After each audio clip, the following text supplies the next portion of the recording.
Itu poin pertama ya. Jadi dari tinjauan siapa gurunya ada dua. Oke, semoga bisa dipahami. Nah, poin kedua, saya menemukan tingkatan-tingkatan kerohanian di kitab Wahyu. Ini kitab Wahyu ini ada di Wahyu 7 ya. Sebenarnya ada dua, Wahyu 7 dan Wahyu 14. Nanti silakan direnungkan sendiri. Intinya adalah di pembagian ini saya menemukan dua golongan. Ada yang disebut golongan pengantin dan ada yang disebut golongan para tamu. Gitu. Jadi golongan pengantin ini disebutkan di Wahyu 7 dan 14 itu adalah ini ya. Kalau di ayatnya itu mana itu dia?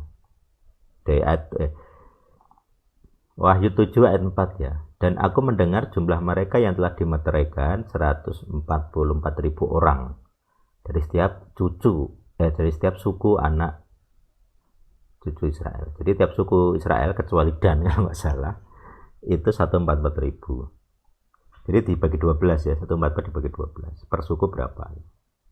Ini dari Israel. Nah, Israel di sini tentunya ini biologis gitu ya. Nah, kita tidak tahu kalau bukan anak cucu Israel seperti kita masuk golongan yang mana? Apakah kita nanti berhak masuk ke ini, ke golongannya pengantin? Saya tidak tahu. Tetapi saya pikir di dalam iman Kristen sudah tidak ada lagi perbedaan, seperti Paulus bilang, tidak ada lagi perbedaan antara Yahudi maupun Yunani. Jadi kita sama, standarnya sama, levelnya sama. Terus jadi ada sekitar 144.000 yang dianggap benar gitu ya, karena kalau di ayat pasal 7 ayat 1 itu kan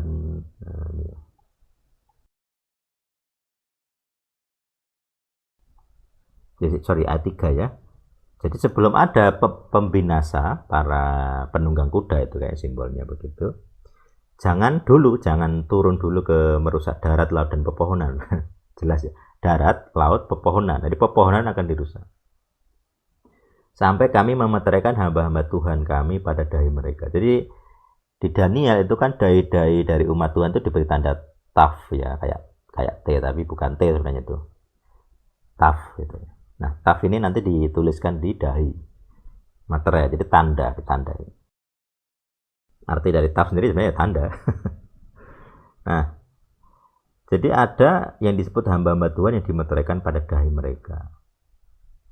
Terus muncul angka 144.000 itu. Jadi yang disebut hamba-hamba Tuhan hanya 144.000 dari anak cucu Israel. Nah, kita kan bukan anak cucu Israel ya secara biologisnya.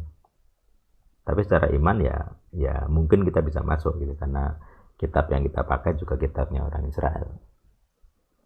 Nah, itu di luar itu mungkin kita gitu ya.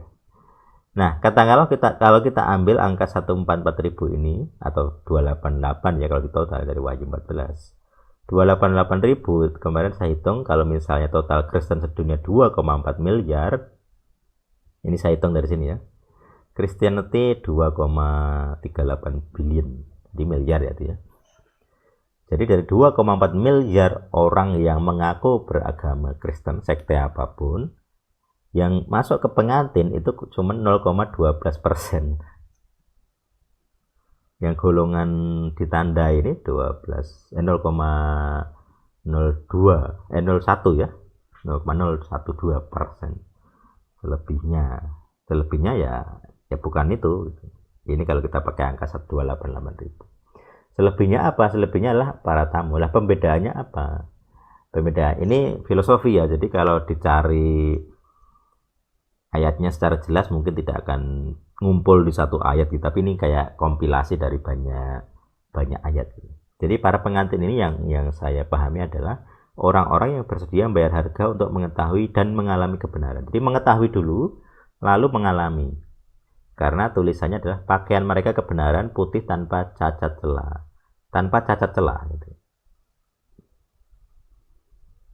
Nah, apa ini maksudnya cacat celah gitu? Kalau menurut saya itu bukan sekedar perbuatannya bersih, bukan sekedar perbuatannya tanpa cacat celah, tapi sebenarnya lebih ke ideologinya tidak bercacat celah. orang-orang yang tidak keluar dari hukum Torah, yaitu anugerah. Jadi hukum Tuhan itu kan anugerah. Orang-orang yang tidak keluar dari hukum itu, dari anugerah itu, maka mereka disebut pengantin. Nah, pengantin ini kalau kita hubungkan tadi dengan yang atas tentang disiplin rohani, standar pengantin dalam pemahaman saya mungkin akan beda dengan orang lain yang menafsir. Bukanlah berkaitan dengan perbuatannya saja gitu ya, yang disiplin rohani itu. Jadi dalam standar pemuritan Sadik yang disebut pengantin itu bukan sekedar kesalehan perbuatan, enggak. Kalau saya enggak begitu. Bukan watak yang baik dalam watak apa ya? Kesalahan-kesalahan yang umum diterima, misalnya cara ngomongnya halus, lemah lembut, kayak gitulah, kesalahan-kesalahan seperti itu. Setiap hari ada doanya rutin gitu-gitu. Jadi kalau saya standar di Al-Sadik bukan itu. Standar kerohanian kita bukan itu gitu. Jadi kita tidak mengikuti standar itu. Jadi standar saya agak beda, bukan itu gitu. Standar saya adalah orang harus mengetahui dulu kebenarannya, terus memutuskan mengikuti. Setelah memutuskan mengikuti, maka dia akan setuju mengalami kebenaran yang dia ketahui itu. Ini standar saya gitu. Jadi ini agak lebih berat sebenarnya secara konsep itu ya. Oke, kemudian kita masuk ke poin ketiga.